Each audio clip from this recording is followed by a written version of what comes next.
an interviewing project of retired members to try and get all the history in place and get a bit of your knowledge and share it with us. Jesse's from the Local Government Managers Association, was the institute. I see. Yeah. And I can remember when that was formed. Was it 62? Around then? Well, Jim Slaughter was the chief. He was the first president, and a fellow named Jack Winders, who worked in our office, he was the secretary. Yeah. Jack was a great man in the life-saving movement. Yeah. But is Jim J.C. Slaughter? James Cameron Slaughter, yeah. There you go. Excellent. Yeah, and they dragged me out of semi-retirement to sort of help do the project. Yeah. So we're sort of wanting to go back a little bit in history to how you first got into local government. Well, I started work in 1941. I started work as a clerk in the Public Works Department, and at that time, local government prior to that was run by the Department of Health and Home Affairs, and in 1942 they set up a new department. They called it the Department of Local Authority Affairs, to look after the affairs of local government. But that also included, of course, engineering. That after the war, local authorities provided a lot of the town water supplies and sewerage. Yeah. In fact, over a period of time, we designed the Hens Dam, in the first stage of the Hens Dam, the Copperload Falls Dam at Cairns, the barrage over the Fitzroy River at Rockhampton, the Wonga High Dam at Gladstone. They were all designed in our office, and we supervised construction of those. That, we had a big engineering department, and then town planning became a very interesting thing. I remember we brought in the first town planning laws in Queensland. Wow. And we also ran the water quality, the quality of water in all the rivers, the noise abatement legislation, and the Litter Act, and good. Heaps of stuff. All that sort of stuff, Was that here in Brisbane? In Brisbane, yeah. Excellent. Well, Russ Hens was the minister in those days. He was a very efficient minister, Russ. He was, Was he back in the 1940s? No, I know. In the 1940s, there were 11 ministers that I worked with. I didn't, not when I was a young bloke, but there was Harry Bruce. The Bruce Highway's named after him. Harry Bruce, Harry Bruce, and then there was Bill Power. Bill Power was a Brisbane City Council tram driver. And then there was, I think after him, there was a fellow from Stanthorpe, Paul Hilton, then Ted Walsh. And then when there was a change of government in 1947, a man named Jim Heading, he came from Mergen. And Jim had won the Distinguished Conduct Medal and the Military Medal in the First World War. Wow. And then after Jim Heading, there was a fellow named, what was his, he came from Mackay. Not Paul Hilton. This bloke, he was only there about a year. He was a POW in Singapore, and he didn't survive too long. And then Harold Richter became the minister for a good lot of years. Then after Harold Richter, there was Nev Hewitt for a short time, and a bloke named Wally Ray, and then Henry McKechnie, and then Russ Hens. They were all the ministers were there when I was there. Okay. Yeah. So you were 1942. 1941 I started. Then 1942 the Department of Local Authority Affairs was created. And then that became the Department of Local Government. And Charlie Tudor was the director of local government. And Charlie had been the Under Secretary in the Department of Health and Home Affairs before then. So when did the Department of Local Government come in? I would say about 43 or 44. That'd be the department. The name was changed. You see, Charlie Tudor. He retired about 1942, and Alan Sewell became the director of local government, and he was there for about 13 years. He was the most able public servant I worked with, Alan Sewell. So you worked up under those? Yes, I did. Eventually became the director eventually became the administration officer. then the Deputy Director of Local Government, and then the Director of Local Government. Yeah. Wow. And you finished in 1986? 31st of January 86. Yeah. Which is a good while ago now. A little while. So clerk, admin officer, deputy director. Yeah, Director of Local Government, then Director of Local Government. So how did you get that role in the first place? How old were you then? I was the Deputy Director of Local Government when I was 38. Okay. And I think I was the Director of Local Government when I was 46. 46. Yeah. Okay. And you retired when you were 60? 60, yeah. In 1986? That's it. Yeah. So how old were you when you first started, 1941? 15. 15. Straight out of school? Yes. How did you find out about the role, the position that was going? When you took, in those days, when you sat for the junior, you nominated that you wanted to join the public service, and which just depended which department you were allocated to. Okay. You see, it was just a matter of luck. Are you happy with which one you got allocated to? Well, particularly local government. I thought Charlie Tudor and Alan Sewell, they were the most able public servants I ever worked with. Yeah. And they encouraged people to, I became an accountant, and, in those days, you sat for the local government clerk's board exam, and I remember I passed that in 1947, I think. Jim was a fellow, well-known local government clerk in those early days, named Jim Pender. You'd have never heard of Jim Pender. I've heard the name. Yeah, he passed the same year that I passed. Okay. And at that time, Alan Sewell was the examiner for the local government clerk's board. It was a pretty basic exam in those days. Yeah. It got a little more sophisticated. Well, Charlie Grant was played a big role in that. We've got to get to Charlie. Yeah, you got to. Yeah. Back to your schooling. Yeah. So where did you? Ipswich Grammar School. You're an Ipswich boy? My father was a farmer at a place called Rosewood. Rosewood. Rosewood. Okay. That's where you were brought up on the farm. On the farm at Rosewood. Yeah. And I went to the Rosewood State School and the Ipswich Grammar School. Excellent.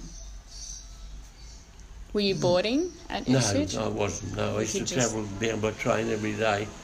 One of my troubles when I was at secondary school was I was terribly short-sighted. Unless I was sitting in the front seat, I couldn't see the blackboard. Oh. And I had to wear glasses. When I joined the public service, they immediately picked up, and I had to get glasses straight away. So I wore glasses nearly all my life till I was about 83 or something. And then I had cataracts. And a friend of my son's, who's an ophthalmic surgeon, he measured my eyes, and he put a lens in this eye for reading and that eye for distance, so I can get round without glasses now. Wow. Yeah, very good. There you go. Yeah. It's pretty And amazing. your hearing's pretty good too. No, my hearing's a bit deficient. Oh, doing pretty good. It's all right like this, but if there's background noise, I have a bit of trouble. Yeah. And your memory's very good. Well, memory's not too bad. No. Yeah, with names especially. That's definitely not my forte. Well, I've met so many people in my life at church and local authorities, and since I've been going to Henderson Centre. There's a big turnover of people there. Yeah. But I know most of those people now. Excellent. So that's your life now at the moment, the Henderson Centre? Henderson Centre, yeah. Do you go on weekends? Do you go on weekends as well? On the weekend? No, I go to my daughter. My daughter lives in Indooroopilly. Right. And see, my wife spoilt me. I can't cook, I can't wash, I can't do anything. I can't turn a microwave oven on. My daughter does everything for me, really.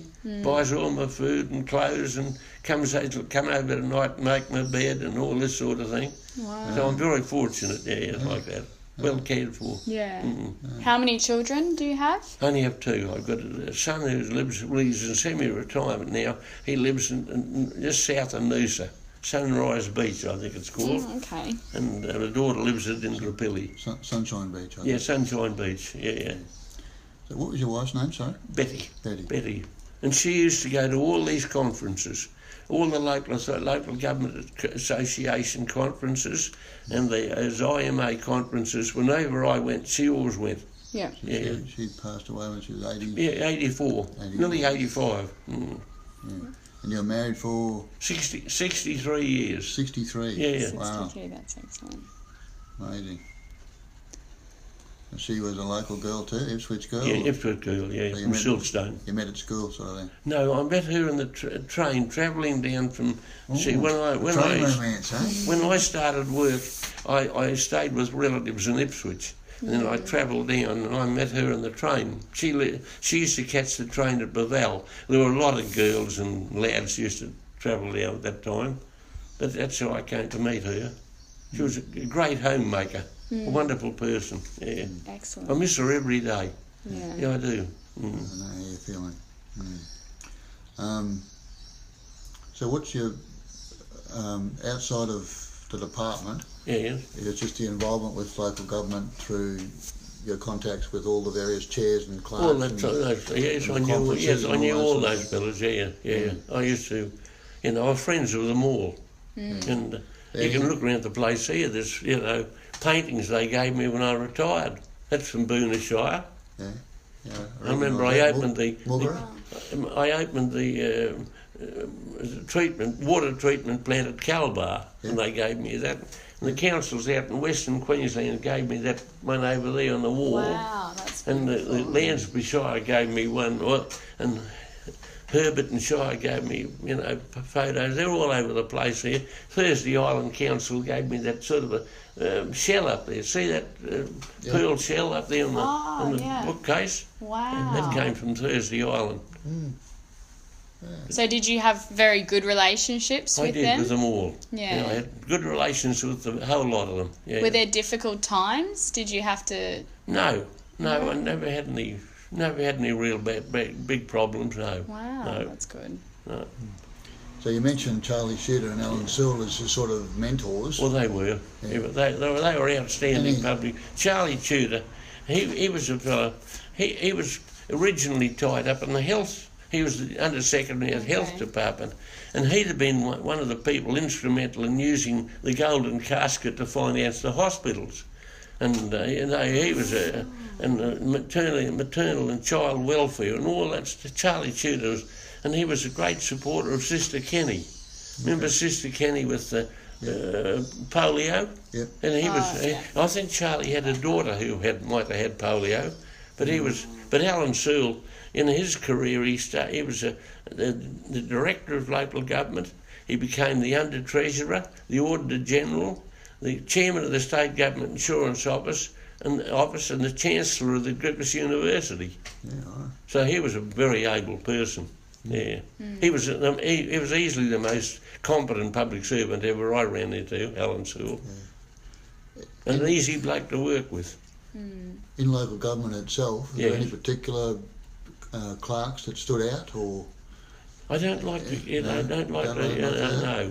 Okay. There was some good and some a little bit. Well, any particular stories then you'd like to share with us of your time with them, or any particular highlights of significant events that happened during your time? When Henry McKechnie became the minister, and I'd been appointed director much at that same time, I remember I got the minister the first year to go around and talk to the annual conference of the IMA in Brisbane.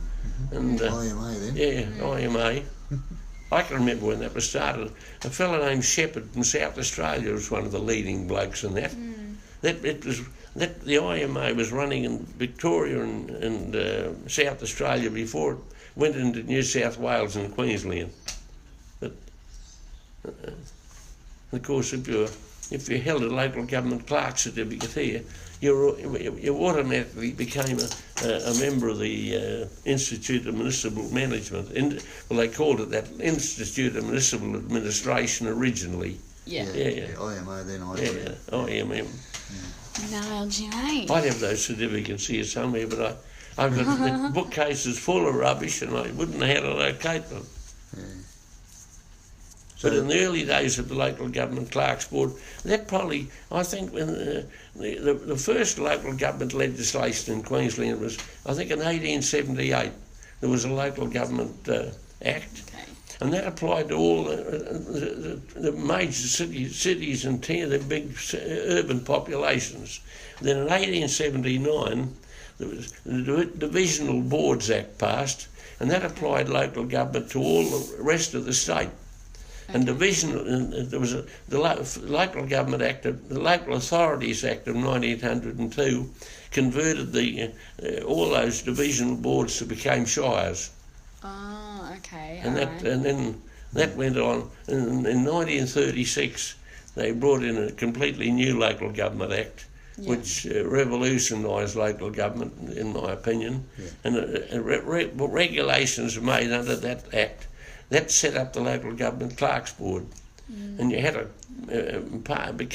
have a certificate from that board before you could be appointed as a clerk of a local authority in Queensland. And then it was late 1980s or early 1990s. Because Charlie Grant was involved in that. Charlie was in that. See, Charlie was he was a member of that board when I was the chairman. Charlie Grant, he was a very. When I was the chairman, and there was a fellow named Fox who was from Laidley. He was represented the IMA, and then the Local Government Association had a representative on that. I forget who that. I think it was a bloke from around Stanthorpe, Mitchell. Was a rat at the brook. He was the chairman of the council this side of Stanthorpe. I just can't remember. Not Rosenthal, I forget. They've changed the name of all these councils. They've amalgamated them. Yeah, it's a mess. I wouldn't like to say I support it, but... No, it certainly made a difference. Our attitude was, if a community wanted their own local authority and they could afford to run it, they should have it. Yeah, well, that's what's missing now. We thought that. Community of interest has gone. It's become very politicised, local government now. Yeah. See, I can remember some of the councils out in the west. It might have been Bullion, don't quote me. Some of the chairmen they attended the council for nothing. They never got paid fees for attending meetings. Yeah. When I was at work, the chairman could get allowance, and the deputy chairman. Otherwise, you didn't get paid unless you attended a meeting. You never got paid.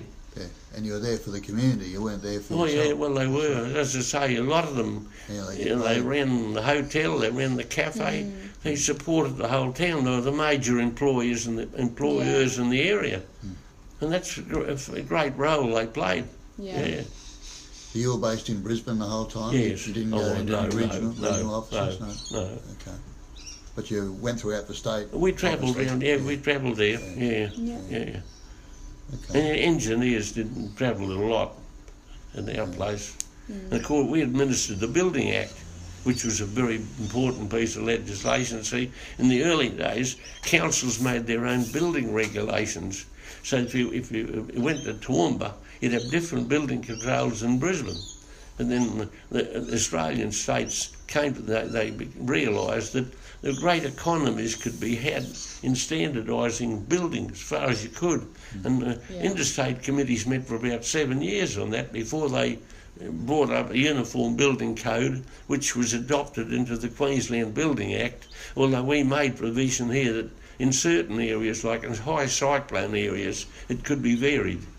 And that became a very important role in local government.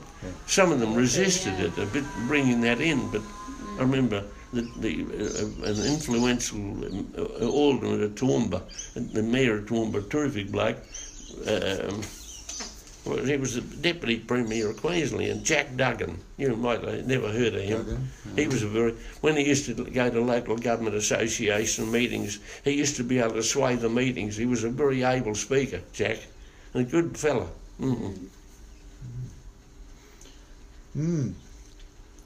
What else do we need to ask?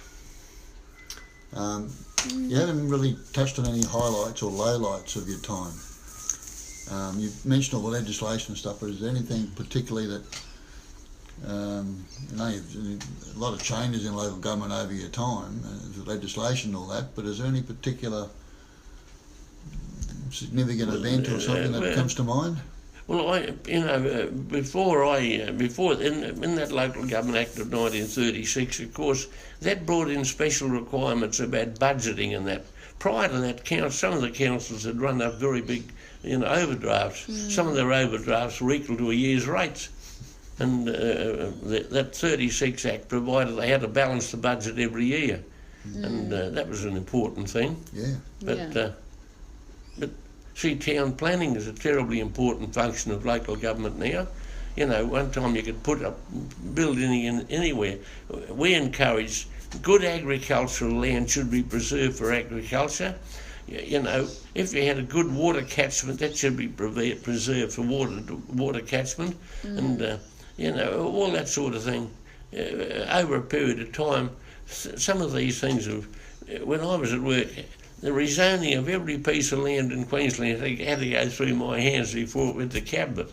See, the government had to approve all these rezonings, and if it was, for example, if it was in Mackay and there was an application to rezone sugar land, we used to refer that to the Primary Industries Department to see if they had any objection to it. And if you were developing industries or development along a main road, we used to refer that to the Main Roads Department to see if they had any objection. So you get this ribbon development occurring all along the major highways. And it's hard to stop that, of course, but that's one of the problems in town planning. Yeah. The water and sewage and town planning. Water. I saw every... Proper budgeting. When I was at work, I saw every small town and city in Queensland supplied with a town water supply scheme and sewerage. For example, at Rosewood, I never thought my hometown would ever have a town water supply and sewage, but that was done. Yeah. You're obviously passionate about local government. But of course, the government played a big role in that. Yeah. In those days, the government, if the cost of a sewage scheme, the government paid half the cost. Yeah. And a major water supply scheme, they used to heavily subsidise it. And in those days, I don't know whether it applies now, every loan raised by a local authority was guaranteed by the government. The repayment was guaranteed by the government. I don't know if that applies now. There was a Local Bodies Loans Guarantee Act. The Treasury administered it, and as I say, every council's loans were all guaranteed by the government. The state and local government obviously worked closely together in those days. Not so much now.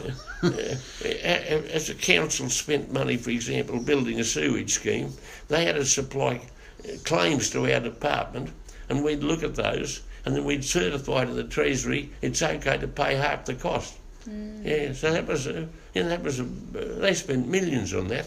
Yeah. It was very successful because all these places now have got, and we've got to be proud because we've never had any troubles with, bad water supplies, and it's well run. It is. Yeah. Is there any things that local government weren't able to do, or you felt that was? Well, I suppose they'd all say they'd want more money. Yeah. My attitude when I was the director was to tell them that if it's lawful to do it and you can afford to do it, do it. And but I think it worked satisfactorily. And after the war, local government played a very big role, and even during the war, I remember one of the first jobs we did a water supply scheme at Kingaroy. Now, at that time, there was a Royal Australian Air Force base at Kingaroy, and that was providing water for that. And we did quite a lot of work at Gatton College. See, Gatton College, that was taken over by it was an army hospital during the war, and I think we developed a water supply there for that. Yeah. It's now part of the university. It would be now, yeah. But in Boone in the early days, water and sewage was a big... It would be, back in the I just forget the name of the Shire engineer at Boone. Arthur Devon? Devon, that's it. That's it, yes. Arthur Devon and Charlie Grant were my I can remember the first chairman the first clerk of Boone that I can remember, his name was Reef, R-E-I-F. Yeah, I've seen the name. Reef, then I think he was going to go to Moreton, but I don't know if he went to Moreton Shire. But Charlie was a very influential clerk. He did a lot of work for local government clerks. And of course you've got these chief executive officers now. Because that was always a bit of an argument with the engineers. They were all university graduates, and the clerks were getting equal pay or more, and they were only... I have the claim to fame of being the last Shire clerk for Boonah Shire and the first and last CEO of Boonah Shire. Boonah Shire, yeah. Well, Boonah Shire don't exist anymore. No. You're part of the sort of the, what do they call Boonah now? That's the scenic rim or something. I was acting CEO until they got rid of me after the amalgamation. And Brent, he was the chairman there. He's still a bit. He was around Calbar, wasn't he? He just didn't get elected last election. He didn't, eh? He got beaten. He got heavily involved in the political scene, didn't he? Yeah. He was a grew beetroot, I think. Yeah, he first came on council as a teenager under Jim Pennell. Eventually, Jim Pennell was a good style of a bloke. Yeah. He was in Ipswich Grammar School, old boy. He was there during the war. Yeah. So, is there any particular people you may have mentored yourself? I mean, I know Gary Keller worked for the department, for instance. Gary Keller was an able bloke. He was. Yes. Oh, and let me just think now. Gary Keller. There's a few in the department. There'd be quite a few of them. Local authority clerks. Jeff Adamson. Jeff Adamson, he was there. Yes, he's gone now, unfortunately. Tragically killed. Yeah, he was a fellow at Fitzroy Shire at Rockhampton too. What was his name? Lyle Harmon. Lyle Harmon, Lyle Harmon. He's still working? He's sort of retired. He'd be close to retirement, wouldn't he? He's still doing a bit of project work, I think. He comes to LGMA things sometimes. And what's his name? Rowley Edwards. Rowley Edwards was a clerk in our office. And he was the Shire clerk of Stanthorpe. Yeah, I'm not sure if he's still... No, he died. His wife died before him, and Rowley died about a year later. And what's his name? Was the town clerk at Ipswich. Rowley and Charlie were good friends. Yeah, Rowley was a good style of a fella. But Bruce Edmonds, he was the town clerk at Ipswich. He was in our office. There'd be more. I can't just think of them off the cuff. Yeah, I can remember when I first started, I was at Maroochy Shire, and Lex Smith was the CEO. Yeah, Ian O'Donnell. Was he there? No, he was at Crow's Nest, I think. I've run across Ian O'Donnell. Jeff Adamson. There was a bloke at Maroochy. Don Christensen. I knew Don Christensen well, Murray Hilton. Yeah, I've heard. Yes. And Dulcie Stigwood was the old dragon accountant woman. At the time. Anyway, going back.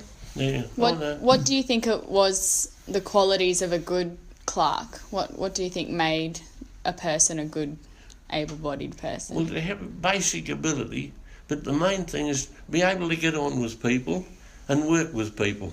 It's a team. And as Alan Sewell used to say, he was never worried about the work he did. He was worried about the work other people did for which he was responsible. And that's pretty true. Yeah. But no, my experience over a long time is that people that are difficult to work with are generally inefficient. An efficient bloke can get things done. He can get people to work with him and delegate and get work carried out. But the ability to work as a team is absolutely important. Yeah.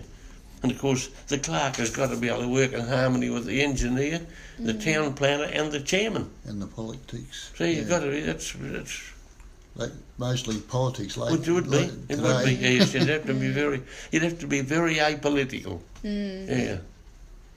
So would that be your advice to people working in local government now? Yeah. I used to address these local authority clerks, and I used to tell them, you never set yourself up as an expert. You always remain humble, and if you're humble and you make a mistake, people will forgive you. But if you set yourself up as an expert and something goes wrong, people like to score off you. Yeah. And that's very true. Yeah. What's your advice today for the CEO? At the moment, if there's a mayor and CEO relationship that's not working, it's the CEO that's out the door.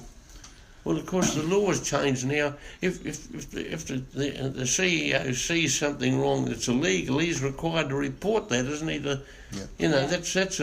That's a fairly big thing to do. That you'd have to be. But the mayor has got sort of hire and fire You'd have to get a bit of legal advice before you did that. You're too bloody sure of your facts. Yeah, see, the city of Brisbane, for example, it had a full-time city solicitor. Yeah. They always had that. I don't know what they still, but they had. The Brisbane City Council used to have a full-time audit by the Auditor General's Department. Whether they still do, I don't know. But the Shire Clerk was the ultimate advisor. In those days, he was the he was. And the Mayor was just managing the council. That's right. Yeah. It's Was totally changed. Norman Craswell that said he didn't agree with having in-house legal? He said something about potentially having outside legal help is better. Yeah. Well, it's good. It doesn't matter where you get it. Yeah. But if you wanted to report someone, you'd want to get a bit of legal advice. Yeah. Of course, Norm Craswell's his brother worked in our office as an engineer. Oh, there you go. Norm's still going strong. Is he? Yeah. He's still working. No. Well, he is actually. Is He's he? still in the River Trust and things like that. He was up in Moreton Shire, wasn't he? Well, Ipswich he ended up. But he still runs the Moreton Ipswich Rivers. Does he? Where would he live? Rivers Trust. He lives at Fig Tree Pocket. Fig Tree Pocket, Not far from here. Not too far. Do you live in this part of the world? I used to actually live at Mount Crosby. Did you? Yeah, when I was growing up, but now I live in Auchenflower. Oh, that's not far from here. Yeah, no, it's good. It was good. Near Wesley Hospital. Yeah, just around the corner. Do you? Yeah. No, well, Mount Crosby, I remember playing cricket there before I was married. Yeah. Are you a sportsman? I played a lot of cricket and tennis and table tennis when I was a young fella. But when my son he used to go to BBC. Oh, did he? And of course he played cricket and football there. And I used to have to drive him, and I didn't apply to play myself then. Yeah. But no, you get older. You sort of once you lose track of these, you never get back into it again. And of course I've got a bit of arthritis. I've had this right hip replaced a good few years ago, and I'm a bit stiff walking now. And I was a keen gardener here. But I never had a weed in the garden at one time, but I'm too old to do it now. So how long have you been here? I've lived here for 43 years. We lived at Graceville for 23 years. So it's, But I've seen this grow into it was a very quiet area here. This is still quiet here, but Brookfield Road has become a very busy road now. You're not far away from the busyness. Well, no. But it's still nice and It's quiet. It's a good location, it's quiet but close to... Well, see, Brookfield, you see, a lot of the wealthy people in town are getting into acreage out there now. Yeah. And it's Bellberry. I remember Bellberry starting. Yeah, I do too. A fellow named J.D. Booker started that. He was a carpenter from Rockhampton, and he got involved building drive-in picture shows in Victoria and New South Wales, and he made a lot of money, and then he decided to develop Bellberry. Okay. One of the comments we've got from a lot of the CEOs who've been interviewing was, how it was the hours they used to put in didn't give much time for relaxation or family or sport or even interaction with their colleagues as much as they would have liked. Is that a fair comment, or did you find that yourself? I didn't know. I didn't. My attitude was, if you gave 8 hours of solid work per day, you can't give any more. If you do start going on working, you eventually find your efficiency drops. Right. You've got to be able to relax and come. See, when I used to go to work, if I had some problem was hard to solve, I'd come home and I'd start doing a bit of hosing. And when your mind is very clear, you can solve these problems more than you could at work. Yeah. And if you drive to work, it's a danger. You can be thinking about things you were thinking at work and not concentrating on the road. But no, I remember the Solicitor General telling me that, and he was a very able lawyer. You don't want to burn the candle at both ends. You can do it for a short time, but eventually it catches up with you. Yeah. That's very true. That's excellent. I worked with some very able lawyers in the Crown Law Office. I had a lot to do with the legal side of local government, and that's the work I like best. Drafting laws and drafting legislation and bylaws and that's the work I liked. Good. Yeah. Excellent. And you had a good home life then, by the sound of it. I did. That's terribly important, of course. It's you know, I've seen a few fellas that I know have matrimonial problems, and they crack up.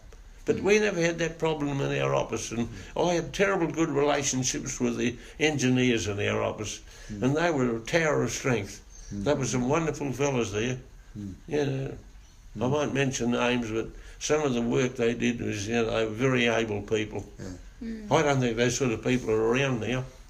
No, it's all a bit... There's a tendency now, I think, for political appointees.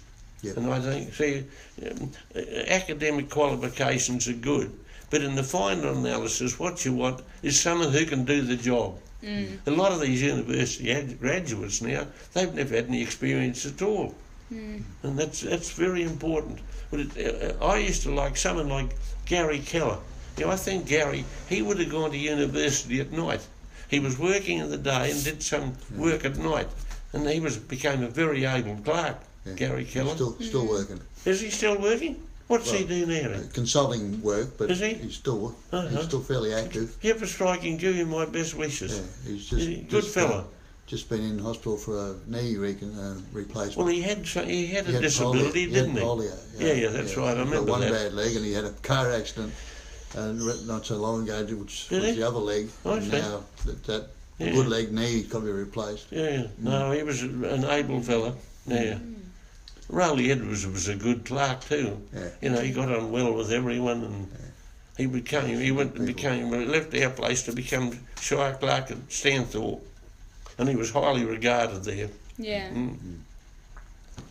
But whereas Bruce went to Ipswich, and Ipswich was a more political council. Always. Yeah, it's always the Labor side of. Well, it is.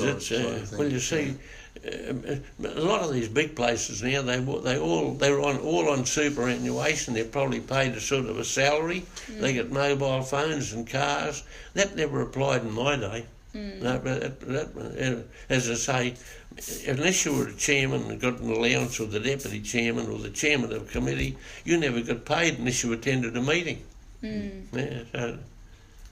Question for you. Local Government Clerks Board. Yes. Who was your first Shire Clerk certificate? First one we issued on my own. In your time. Mine was in 1947. You got yours? Yes. So you got a one. I remember the same year that I remember Jack Pender. He was a well-known local government clerk, and he's gone long ago. But he was the same year. Okay. And that was the last year that Alan Sewell was the examiner. Charlie Tudor retired in 1948, and Alan Sewell became the director of local government. I think he was only 33. Wow. He was a young man, but very able fella. Yeah. I've still got that certificate here somewhere, but I remember there was Charlie Tudor. I've got one now. They don't mean anything now. And R.L. Murray. He became the Auditor General. He was on the board, and a fella was a Shire Clerk at Allora. I can't remember. He was the local government association representative on the board, I think. Okay. I can't remember his name now. But I can remember when I was at work, they used to issue a certificate for the railways for fellas travelling down to a local government clerks board meeting, and they got free rail travel. We used to issue them at work, That's good. So Queensland's system was a little bit different to the rest of the nation. It could have been. Yeah. It could have been. It could have been higher qualifications. Yeah. Well, I thought that Queensland local government, it led Australia. Yeah. Because when they brought in that Local Government Act in 1936, the attitude was that the intention was that local authorities could exercise any power that wasn't delegated to the federal government or the state government. But over a period of time, it was sort of watered down a bit. That. Yeah. And it's, I don't know what I don't know what goes on now. I became involved. When I retired, I had a job to rewrite the Local Government Act, which I had done. You know, it had to go to the parliamentary draftsman. But of course, at that time there was a change of government, and the whole local government system changed when Goss became the premier. Yeah. I don't know what. I've never looked at. as you get older, you just tend to just read the headlines in the paper. You let the world pass by. Yeah. Eh? That's it. No good worrying about things you can't change, is it? No, it's a different world today. It is. Sure. It's a lot of bad news out there. I'm pleased I'm the age I am. Russ Innes used to say to me, "We've seen the good times," and I think he's right. Yeah. Yeah. Look at that tragedy in Manchester. Yeah. That could happen in Brisbane. That's right. It could. It could. It's frightening, really. Could happen anywhere. It is. So Russ Innes is probably one of the characters of a minister. Oh, he was an able minister. I never became involved in Russ's private affairs, No. but as a minister, he was outstanding. Yeah. If a local authority came to see Russ and they wanted something done, Russ's attitude was, how much are you prepared to put in yourself? And if you're prepared to do something, I'll probably try and match it. And that was very important. And of course, he was the chairman of the Albert Shire. And they used to have, at every Christmas, they used to have a function down at Parliament House. And I remember I used to have to say something at that. And I remember saying the first time I did it, that when you went to the Gold Coast, there was a sign on the side of the road, you're entering the Shire of Albert, the Shire with the greatest potential for future development. I thought this was pie in the sky, but it was true. It was the fastest growing local authority area in Australia, Albert Shire. That's another one, Terry Moore. Terry Moore, yes. He was department originally, wasn't he? Terry Moore. Was Terry Moore Bedesert? He was at Albert for a while. Albert, yes, yeah. And he started at Bedesert, I think. Norm Gampy was the Shire clerk there. Yeah. And see, we had, in 1948, we had a fair bit of local authority amalgamations there. We created the city, the South Coast it was originally called, and became the Gold Coast later. And a fellow named Danny McGrath, who was the Shire clerk at Beenleigh, he became the first clerk down at the Albert Shire. Those amalgamations were well done. Yeah, they were. And Toowoomba was done, and Ipswich was done, and they were well. Alan Sewell did those. I remember drafting the orders in council to set them up. The government had to approve all those things. It sounds like a really. Well, there were 144 local authorities when I was at work. Wow. I don't know how many there are now. Yeah, it's down about 70-something. 77. Probably, isn't it? 77, eh? Yeah. And the bloke used to be at Rockhampton. He was in the local government association. What was his name? Rockhampton. He was the Shire clerk. He was at Dalby originally. Yeah, Greg Hoffman. Greg Hoffman. Is he still around the place? He's just retired. Has he? Uh-huh. Yeah, we just gave him an award for his service. He married a girl named Gleeson, and Gloria Gleeson was a clerk a typist in our office, but she married Peter Thorley. Oh, yeah. And Peter Thorley was the town clerk of Brisbane. Yeah. His father was the town clerk of Dalby, Harold Thorley. Wow. Yeah. Family affair. It was. That's Well, excellent. a lot of those people. Greg Hallam's taken over from Greg Hoffman Has as he? the LGMA. Greg Hallam. Where does he come from? He was at ESC, I think he started out with. Has he? He'd been to Townsville. He's been around. But See. I thought he might have been in the department. He was in federal. He He possibly knew a lot was. about the Grants Commission stuff. Yeah. That's I think it's where Yeah, it started. yeah. Anyway, They were fairly important people, the Grants Commission, weren't they? yes. It was Yes. a man who was the chairman of Quilpie Shire. I can't remember his name, but I remember the fellow in the Grants Commission telling me that he had a lot of regard for what this fellow at Quilpie was putting up. He wasn't trying to get too much money. He was very realistic. I can't remember his name now, but the bloke from the Grants Commission used to come to Queensland. He was the Shire clerk or the town clerk at one of the big areas in Victoria, Melbourne. And of course, a fellow named Charlie Palmer. Yeah, You ever heard of Charlie? He was the Shire clerk at Longreach. Yeah. Okay. And he became on the Queensland Grants Commission, yeah. Okay. He'd be dead and gone, would he? Yeah. Yeah. Yeah. And Grants a fellow named Commission's still Derm going. Stower. Durmstown. Is he still about? He's still around. Yeah. Yeah. Yeah, he's on the list. Is he? Yeah. Dan's still around. No, it's just, there was some funny, some blokes around the place in those days. You know. Well, he'd be one of your characters, that's for sure. Where does he live? I'm not sure where he lives now. And he lastly was at. He was up around Livingstonshire, wasn't he? Yeah. What's the one out in Rocky? No, gone. I'm not I sure. can remember when he was there. And another bloke was a very nice fella. Duringa. I remember another fella, a good bloke, was Keith, not Keith Venables, Keith. He was. No, he was at Emerald. Excuse me. Yeah, no, that's fine. And I remember my wife and I, we were going up to Clermont. The councils in that part of the world were going to make us a presentation. And we were going to fly to Emerald and then pick up Keith, I can't remember his surname, and they were going to drive us to Emerald, but the plane broke down. And it was nightfall when we got to Emerald, and Keith and his wife had to drive us up to Clermont through Peak Downs and all these places, But that's why that thing from Clermont came from there, I think. Peak Down, Wolfgang Peak, Clermont. But he was a lovely bloke. I remember visiting him out in Prince Charles Hospital. He had a typical TB. But he still, I think he lives down around Yeppoon or some of those places. Keith, I get confused. Keith Venables, he was the Shire Clerk there. He was it's not Keith Stuckey. No, he's still around. No, Keith Stuckey.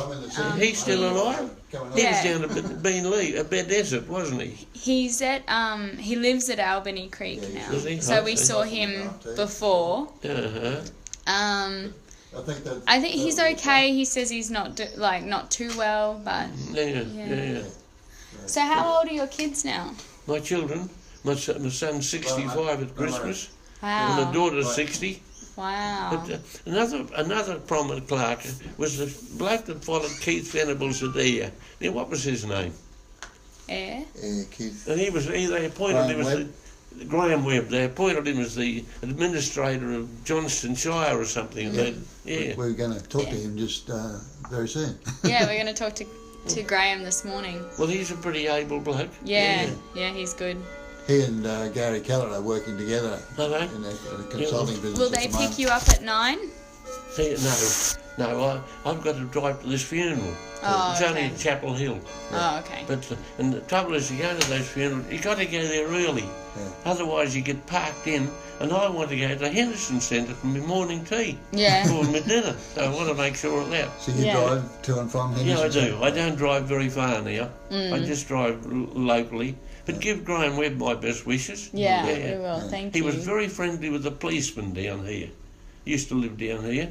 The policeman has gone to Caloundra, but they were both youngsters together at Ayr. Okay. But I remember when Keith Venables selected Graham Webb for that job. His son Troy is now in legal.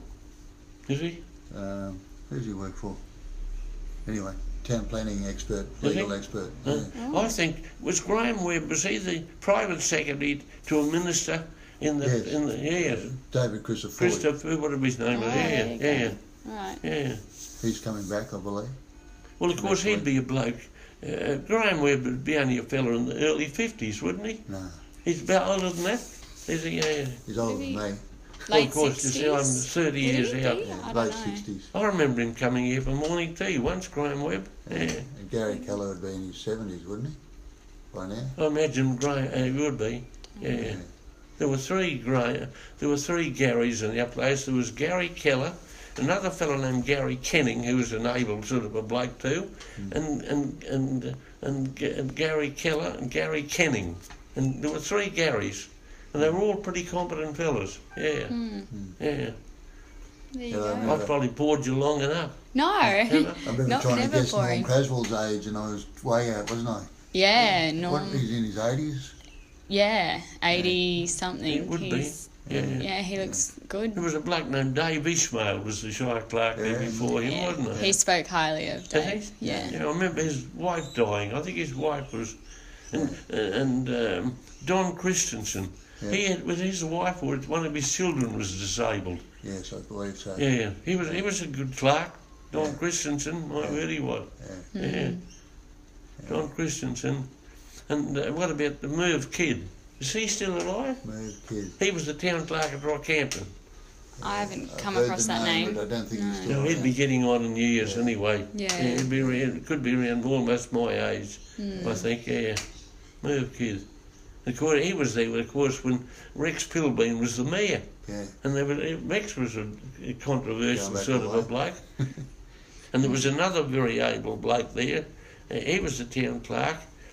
I can't remember his name now. He was a navigator in the RAF before he got into local government late. And I remember I was going up to a meeting of the clerks up at Emerald, and I arranged to meet this bloke at Rockhampton, and he was going to drive me out. We must have been talking so animatedly, I started to get worried, and I was getting out opening gates and going through grids. We'd gone right through Emerald. We were out at Boguntungan. We had to go back to Emerald. And he'd been a navigator in the airport. But he was a very able bloke, that fella. He went from Rockhampton to Western Australia, and he became the clerk of one of the big local authorities around Perth. I can't remember his name now. I'm sorry I didn't keep some of those local government clerks lists when I was at work. You've got a good memory. We could do a bit of a treat. You do forget names. Yeah, those diaries of yours would be worth. Well, I tell my daughter she can have them, but if she doesn't want them, burn them. Because they're personal things, diaries. You don't want From 21 years old, that's amazing. Yeah, you'll add some there. It's 15, 16, 17 there. You know. I record more details now than when I was a young bloke. He only made sketchy comments in those early days. But yeah. So where would someone, like you went through a lot of history there of your time in the department, where would all that history be now? Is the department have its own archives? No, that'd be lost. That'd be lost, yeah. So in the very early days when I was at work, when I was a young bloke, they had a sort of a place over in South Brisbane somewhere, and a lot of the old correspondence was over there, and that'd all be like probably flooded in the 74 floods. And all the papers about the creation of the greater city of Brisbane, that would have all been there. Well, all those sort of significant things that happened. Yeah. Where is that all chronologically? It'd have to be in the archives, in the government archives. But I think you'd find they'd be lost. They wouldn't be available. Map all these significant times, throughout local government. That would that'd be worth doing an exercise. I think. Yeah, it'd be. Well, who'd you call him? He was doing something about local government, wasn't he? Tucker, who was the lecturer in local government at the university. Maury Tucker. No, Maury worked in our office. This was. He was a lecturer in government at the Queensland University. Yeah. His name was Tucker. There is some work done. You'd be a graduate, would you? Yeah. What went UQ or? Yeah, UQ. Would you do government? What sort of degree did you do? I did business management. But I can probably get access to some of those. Well, I think he would have done some sort of stuff for local government. Yeah. We'll have a look. My granddaughter, she did a science degree and a business management degree together. Oh, excellent. But she's in the 30s now, but she works over at, she must have some highfalutin job in Melbourne because she worked out of Mongolia for a couple of years and now she's over in America. Wow. And I think they're keeping track of the finances of Rio Tinto. There you go.